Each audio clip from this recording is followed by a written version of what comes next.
Boom, let's get into it. If you're transitioning out or if you've been out a while, maybe you're chasing federal jobs. This is the conversation that you probably never had in TAPS because TAPS tells you go to USA Jobs, but it doesn't actually tell you how to survive the filter once you get there. And so, what we're going to cover today is the specific system that gets your resume past HR screening and onto what they call the best qualified list. This is the only list that matters. If your name isn't on it, the hiring manager never sees you.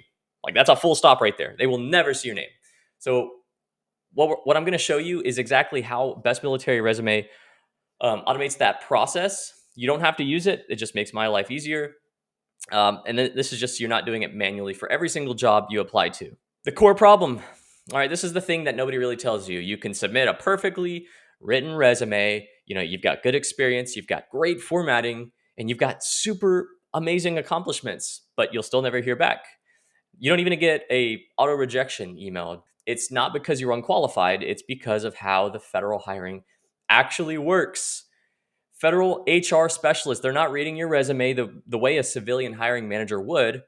They're running your resume against a checklist. That checklist comes directly from the job announcement. And in the specific language in your resume, if it doesn't match the specific language in that announcement, you don't get the credit for the experience, even if it's obvious that you have it. Think about that for a second. They cannot give you credit for something that isn't written in their language. Most veterans write what they did: managed a team of 12, oversaw equipment maintenance, led logistics operations. And that's not wrong, but that's not what federal HR is looking for, right? So federal resumes require you to write what you did using the exact words the job posting used to describe what they need. And so those two things look very similar, but they're completely different. And honestly, the gap between them is why qualified veterans keep getting screened out before a human ever reads their application. So let's break it down exactly how the system works. This is going to be step by step. How it works: you have 4 gates. You have to clear all 4. Most veterans, they stop at gate, we'll say 2, and never really know why. So gate 1 is the job announcement. This goes on USA Jobs. So inside that announcement is a section called specialized experience. Write that down. Specialized experience. That section is the blueprint. This is the cheat code. Every word in it is a keyword HR will look for in your resume. Gate 2 is HR screening. This is where most veterans get eliminated. An HR specialist, sometimes automated, sometimes human, sometimes both, compares your resume against the checklist pulled from that specialized experience section. Missing keywords means you don't get referred. That's it. No appeal, no callback. You missed your chance. Gate 3 is the best qualified list. If you clear the screening and score well on the assessment questions, your name goes on that list. This is the only list the hiring manager sees. If you're not on it, you don't exist to them. Gate 4 is the hiring manager review. They pick from the best qualified list who to interview.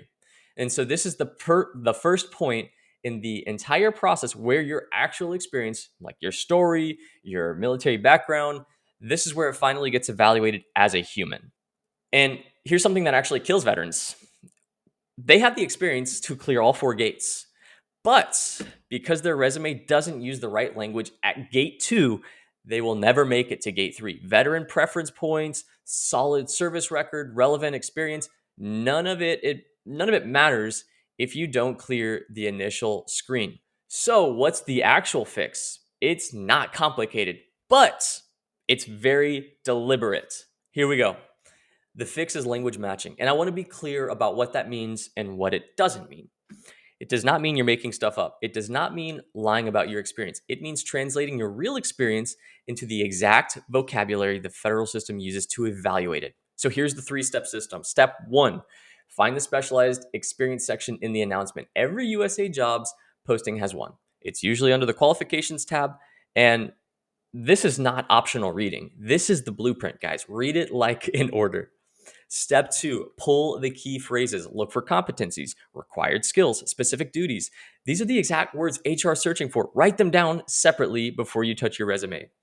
Step 3, rewrite your resume using that language, not paraphrased, not summarized. If the announcement says program management, your resume needs to say program management, not oversaw projects or led initiatives. The word has to match. And I'll give you a real example. Say the announcement says experience applying knowledge of federal regulations and policies to analyze complex administrative issues.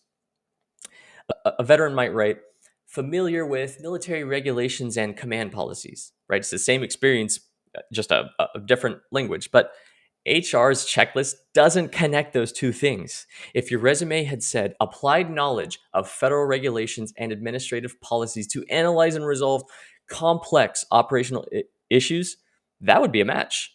And that gets you past gate 2. So this is not gaming the system. This is using the system the way it was designed to be used. Now, let's talk about veterans' preference points because there is a lot of confusion about what they actually do. Veterans' preference points, they are real and they matter, but only after you clear the initial screen. That's the part that nobody really explains. 5-point preference points goes to a veteran with an honorable discharge who served during a qualifying period. 10-point preference goes to a veteran with a service-connected disability or, a Purple Heart. The strongest preference, called a CPS or compensable preference, goes to veterans with a 30% or more compensable disability rating. So here's how it works in actual practice. Preference points get added to your assessment score. So if the cut score for best qualified is 85 and you scored an 80, the 10 preference points gets you to 90 and you're on the list. But here's the critical part. That only happens after you've been determined eligible through HR screening. So if your resume doesn't pass the keyword check, if you're not screened in, your preference points, they never come into play. And so it doesn't override the language screening. It adds to your score after you pass it. That's why veterans with real preference and real experience still get ghosted, because they still got eliminated at gate 2 before their points even mattered. The other thing worth knowing, and this comes up a lot, if you had a secret clearance on active duty and you're seeing TS jobs on USAJOBS, apply anyway. A lot of those positions will sponsor a clearance upgrade for a strong candidate. Remember that. Don't self-select out. Don't do that. Let's talk about USAJOBS and your profile, how to set it up correctly, because if the profile's wrong, none of the resume work matters. USAJOBS is not a job board. I want you to reframe how you think about it. It is an automated filter. Your profile and your resume are the inputs. If those inputs are wrong, the system filters you out before a person ever gets involved. And a few things have to be right. First, upload a tailored resume, not your master TAPS resume. Your TAPS resume is a starting point.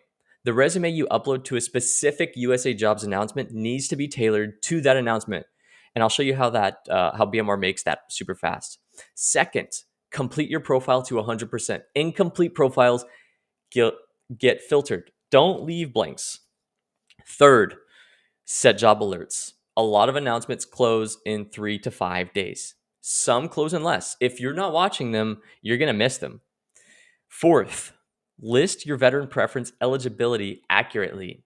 This is with your DD-214. The information has to be correct here, and this is what unlocks your preference points inside the system.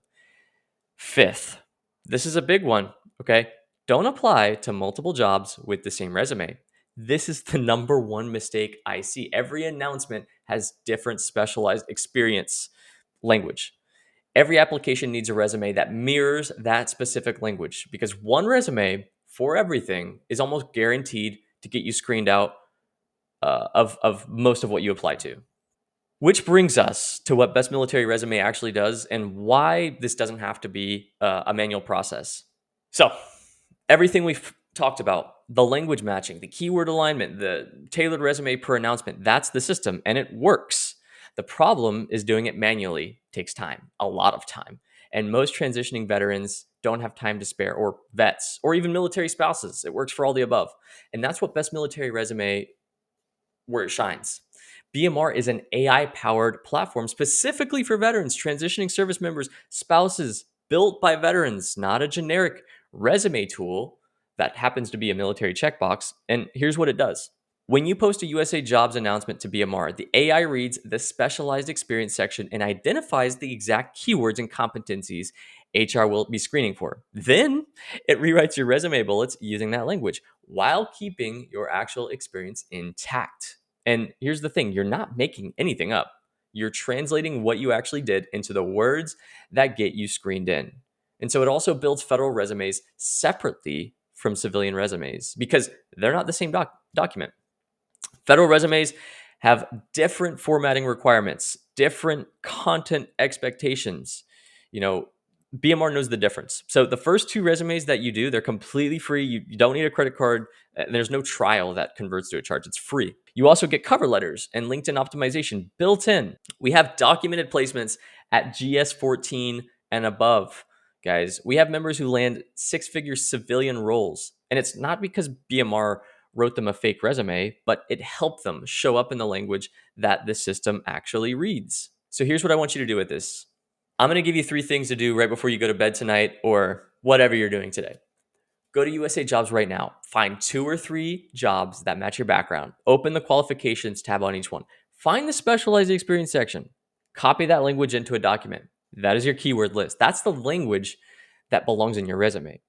Second thing, go to bestmilitaryresume.com. It's free to start. Paste that job announcement language inside of it, and then let BMR show you what the resume looks like when it's actually aligned to what HR is screening for. You're going to see the gap between what you've been submitting and this and what the system needs. And so that gap is why you've been getting ghosted. Step 3 is stop applying broad. One tailored resume per announcement. That's the rule. It takes more time per application, but you will get referred more. You will get more interviews, and you will stop spending months throwing the same resume into the void. And that's it. 3 moves. Go to USA Jobs, pull the language, go to BMR, build the resume, apply smart and not broad. And so if you have any questions, I'm here. Hit me in the comments, DM me, send me a connect on LinkedIn or drop your email. I'll follow up directly.